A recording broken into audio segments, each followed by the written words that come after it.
If you're on Social Security or planning to claim soon, the 2026 cost of living adjustments could change your income more than you think. But unless you know how that number was calculated, it's hard to tell what it actually means for your monthly retirement income. And without that clarity, planning for the year ahead can feel like guesswork. So this video walks you through what the increase is, why it happened, and how it affects your benefits, so you can make smart adjustments now and stay confident in the plan you've built. The long awaited announcement is here, but instead of the dramatic increase some people were hoping for, the actual number might feel underwhelming. A 2.8% increase for 2026. So, what does 2.8% really signal? Take a look back to just a few years ago. In 2023, Social Security recipients saw an 8.7% boost. That kind of increase made headlines, and for good reason. It meant hundreds more dollars each month for many households, and it helped offset some of the worst inflation spikes in decades. So now, when the number comes in at 2.8%, the natural reaction is, wait, is that it? So let's put it into context. Headlines are still talking about 3% inflation, groceries are creeping up, and medical costs aren't slowing down either. To someone like John, who just saw his Medicare Advantage premiums rise again, or Karen, who noticed their property tax bill jump this year, a 2.8% increase doesn't sound like enough to keep pace. And the concern is more than just emotional, it is mathematical. For the average retired couple, the increase is about $88 more per month. But if their fixed expenses rise by $120 a month due to healthcare or housing, the cost of living adjustment starts to feel like a band-aid on a bigger problem. Worse, the 2.8% increase could suggest a trend towards slower benefit growth in the years ahead.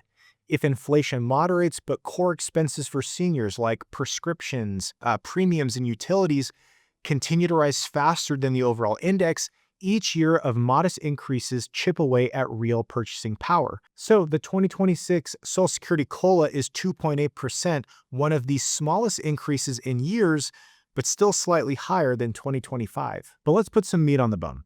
A percentage increase sounds sometimes abstract, but let's make it real. How will this actually affect what hits your bank account? Let's say John and Karen, a recently retired couple, currently receive a combined $3,120 a month from Social Security. With the 2.8% increase, that bumps them up to about $3,208, an 88 monthly increase, or $1,056 per year. That's real money, especially when you're reliant on Social Security, but is it enough? And here's where it gets personal. See, if Karen claimed benefits early at 62, and let's say John waited until full retirement age, their individual benefit amounts are different. And if either one of them had part-time income in the past year, or a pension, or let's just say military service, that adds complexity, their adjustment may not look exactly like the average. Now consider another retiree, someone living alone receiving $1,976 per month. Their 2.8% increase equals about $55. If that same person saw their Medicare Part B premium increase by $10 and their prescription drug plan by another $15, half of the COLA is gone before groceries even come into the picture. And there's a hidden wrinkle. Some benefit increases push retirees into higher income brackets for things like IRMA, the Medicare premium surcharge. So your benefits go up, and so does your Part B bill. In some cases, it could cancel out entirely. For the average retired couple, 2.8% means about $88 more per month, but your increases could be more or less depending on your earnings and when you claimed. But even with the increase, some say it doesn't go far enough. Inflation isn't a single number, it's a collection of thousands of price movements, and not all of them affect seniors equally. The cost of gasoline or airline tickets, well, they might go down, but those aren't the categories driving retiree budgets. It's hospital visits, prescription drugs, assisted living. Martha Shedden from the SSA pointed out that 2.8% feels modest compared to what seniors actually face. And David Payne at Kiplinger noted that COLA helps you mostly keep up, but not fully. To visualize this, imagine a treadmill. If inflation is running at 3 miles per hour and your COLA boost moves you at 2.8, you're not standing still, but you're slowly falling behind. And over years, that gap adds up. And retirees can't just work more hours to close the gap, because most are drawing from savings or investment accounts. Every dollar lost to rising costs is a dollar that can't be easily replaced. And with inflation around 3% and retiree-specific costs rising faster, experts say 2.8% might help you mostly keep up, but not fully. You might assume the COLA calculation is tailor-made for retirees on Social Security, but that's not exactly the case. So, how is it really calculated? The COLA comes from comparing the Consumer Price Index for urban wage earners and clerical workers, known as CPIW, from the third quarter of one year to the third quarter of the next. That was a mouthful, but here's the bottom line. It reflects the spending patterns of working people, not retirees. This formula has been in place since 1975 based on laws passed back in the early 70s. Back then, tying benefits to inflation was a step forward. It meant retirees wouldn't have to rely on Congress to manually approve the increases, but the CPIW doesn't weight expenses like healthcare or housing as heavily, and those exactly are the categories where retirees spend more of their money. So what does the math look like? In 2024 quarter 3, the average CPIW was 308.729. In 2025 quarter 3, it rose to 317.265. That's an increase of 2.8%. Multiply that by your primary insurance amount, and you get your new 2026 payment. But if CPIW doesn't match your reality, that increase might feel off. So think of it like using a city dweller's grocery bill to estimate costs for someone living in a rural town. The formula technically works, but it doesn't reflect how you actually live. The 2.8% increase comes from comparing quarter 3 CPIW data year over year, a formula set in 1975 that covers all Social Security beneficiaries, not just retirees. Now, with so much debate around COLA's accuracy, some are pushing for a better alternative. Could a new inflation index fix the gap?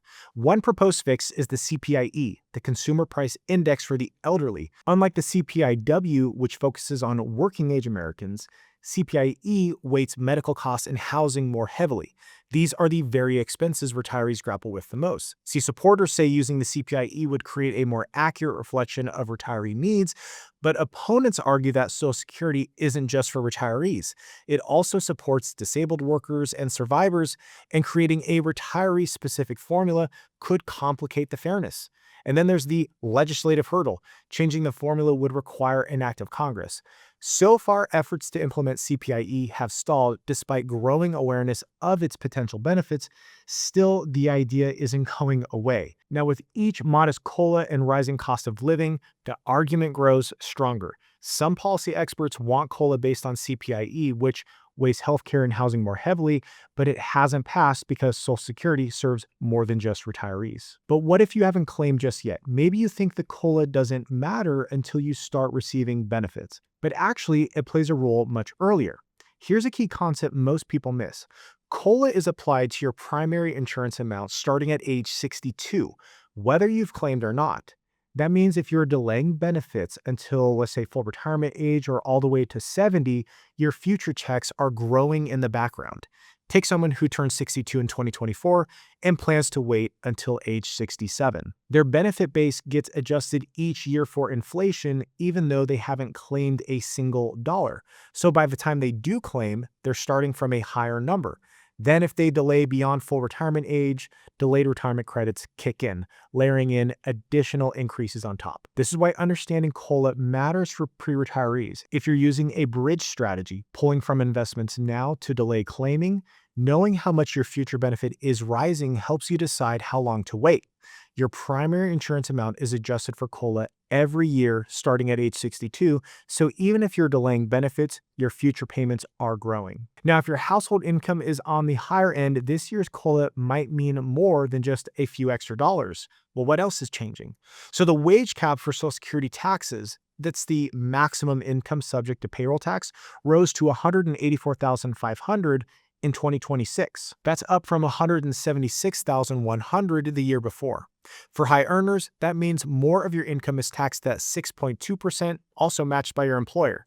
So here's the trade-off. That additional tax also increases your future benefit. If you're consistently earning above the cap, your retirement checks will reflect that higher contribution history. But here's the twist. Those larger benefits can trigger more taxes in retirement. For instance, Social Security benefits become taxable once your provisional income exceeds $44,000 as a married couple. And if your benefits are larger, you're more likely to cross that line. It's a double-edged sword. Higher earners pay more in and they get more out, but they also face higher tax exposure. So, strategic planning around Roth conversions or charitable distributions becomes even more important. So, the wage cap rose to 184,500 for 2026, meaning higher earners pay more in Social Security tax now, but also earn more in the future monthly benefits. Now that you understand how the 2026 COLA will affect your Social Security income, what about the tax changes that could quietly take hundreds or even thousands back from that increase? Watch this next video where I walk you through real tax scenarios for retirees and show you how smart tax planning could save you thousands under the new 2026 tax brackets. I'll see you in that video right now.